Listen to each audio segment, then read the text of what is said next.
Dober dan, spoštovani ljubitelji in ljubitelice nogometa na stadionu Rajka Štolfe v Sežani. Je pred nami tekma 17. kroga v prvi ligi Telemach. Domači Tabor gosti ljubljanski Bravo. Že včeraj bi morali biti odigrani dve tekmi. Megla je odnesla dvoboj med Domžalami in pa Celjem. Nov termin je zdaj v ponedeljek ob 17. uri. Covid pa tekma med Olimpijo in pa Muro. Tisti, ki bo žogo poslal pred vrata in gol! Zadetek Brava! Tam je Mitja Križan, kot kaže, žogo preusmeril proti vratom Jana Koprivca in Bravo je v 14. minuti prišel do vodstva z 1:0. Tole je bila prva nekako prekinitev za Bravo na tem srečanju v bližini kazenskega prostora in takoj so to izkoristili gostje, ampak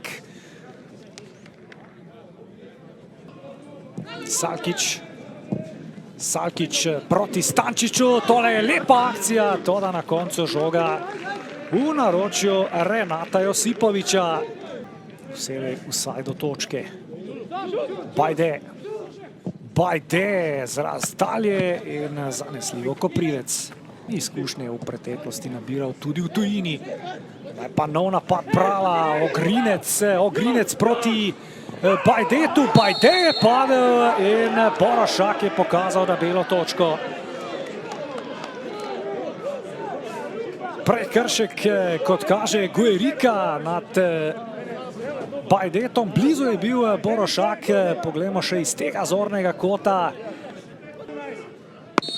Ogrinec je dobil znak strani Borošaka. Ogrinec in brani! Koprivec ostaja pri prednosti. Brava z 1:0. Obramba Jana Koprivca. In tole je obramba, ki bo zagotovo dala domačim nekaj dodatne energije.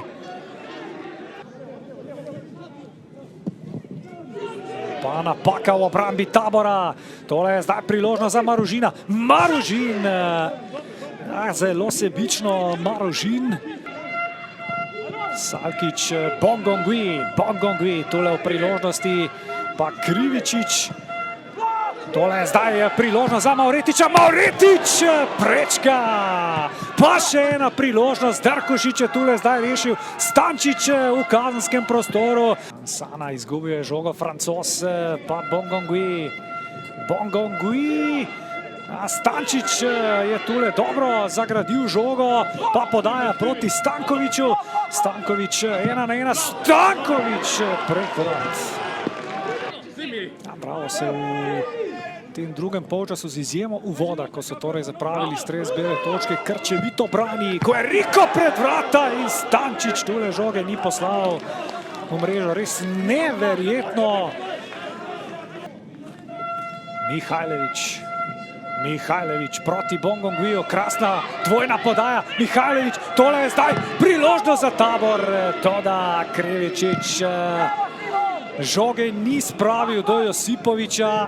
Priložnost za protinapad Brava. Koprivec je bil na polovici Tabora oziroma Brava. Tule zdaj Ansana. Priložnost za Maružina in gol za Bravo.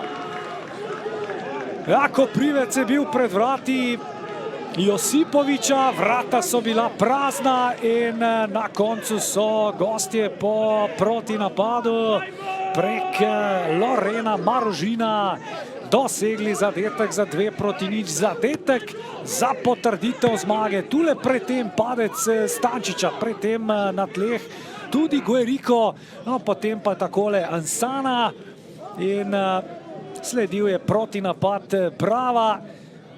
Koprivec tule ni mogel preprečiti podaje in na to do 4. zadetka v letošnji sezoni v prvi ligi Telemach Loren Maružin.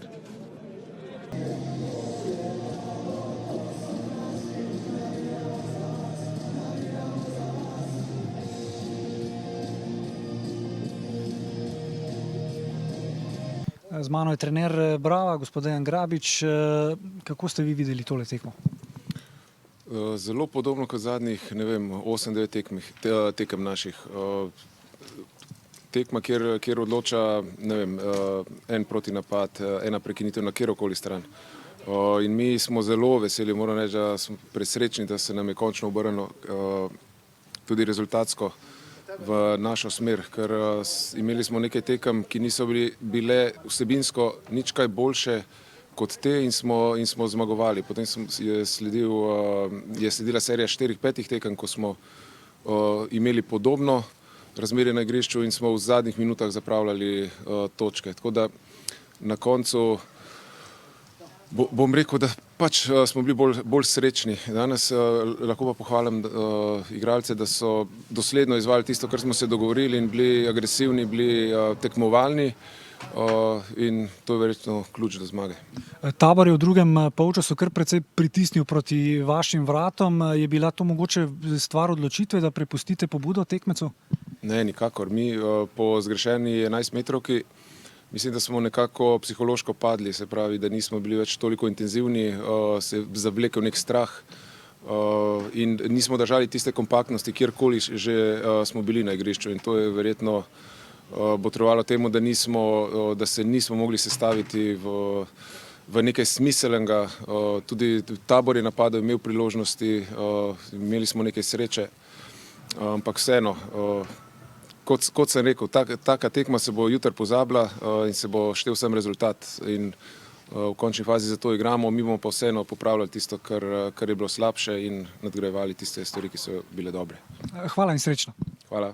Z mano je trener domačinov, gospod Dušan Kosič. Vnovič poraz, vnovič brez doseženega gola. Prvi polčas morda ni bil tako dober, v drugem pa ste imeli kar precej priložnosti, ampak znova brez zadetka. Ja, trda tekma. Z organiziranim nasprotnikom izkoristili so eno standardno situacijo, kjer smo bili neodločni. Kasneje smo lovili rezultat, tudi sreča nam enostavno ni naklonjena. Fantje so dali vse od sebe, pa vendar je kanček zmanjkal za kakšen zadetek oziroma za kakšno točko. Koliko dodatne energije vam je dala tista obranjena 11-metrovka Jana Koprivca? Takrat bi morebiti Bravo že lahko dobil takšno prednost, da bi jo bilo težko ujeti. Ja, seveda. Seveda smo upali, da bomo obrnili tekmo, ampak se nam ni šlo. Hvala in srečno v nadaljevanju. Z mano je kapetan Tabora, Erik Salkič. Erik, prvi polčas morda ni bil tako postrežen s priložnosti, ampak v drugem je bilo precej bolje. Ja, mislim, da se vedno znova ponavljamo, da v bistvu smo blizu, ampak po drugi strani daleč. Vse tekme se nam v bistvu odvijajo v isto smer, z naših priložnosti ne zadanemo, prejmemo gol, ki nas pol stane zmage. Pač ne morem se znebiti občutka, da bi si mogoče danes zaslužil kaj več, ampak tako je. Ja, glede na drugi polčas ustvarili ste si kar nekaj priložnosti, tudi zelo groba, trda igra na trenutke. Ja, mislim, da je bila celotna tekma dosti čvrsta, agresivna z obeh strani. Prostora na igrišču je bilo malo, ampak kljub temu smo si ustvarili dovolj priložnosti, da bi lahko zadeli, ampak nismo, žal. Hvala in srečno. Hvala. Z mano je strelec prvega zadetka za Bravo, Mitja Križan. Kako ste videli tole tekmo? Ja, vemo, da Sežana je zelo čvrst nasprotnik, predvsem doma, ena težka tekma, malo igrišče, z malo priložnosti, z malo golov, tako da smo lahko samo srečni, da domov peljemo 3 točke. Tudi prekinitev niza teh rezultatov brez zmage verjetno dobra za popotnica za nadaljevanje. Ja, dobra popotnica za te zadnje 4 tekme pred pauzo, tako da zdaj smo malo trpeli zadnje tekme, nismo dobivali točk, tako da smo lahko samo srečni. Hvala in srečno. Hvala.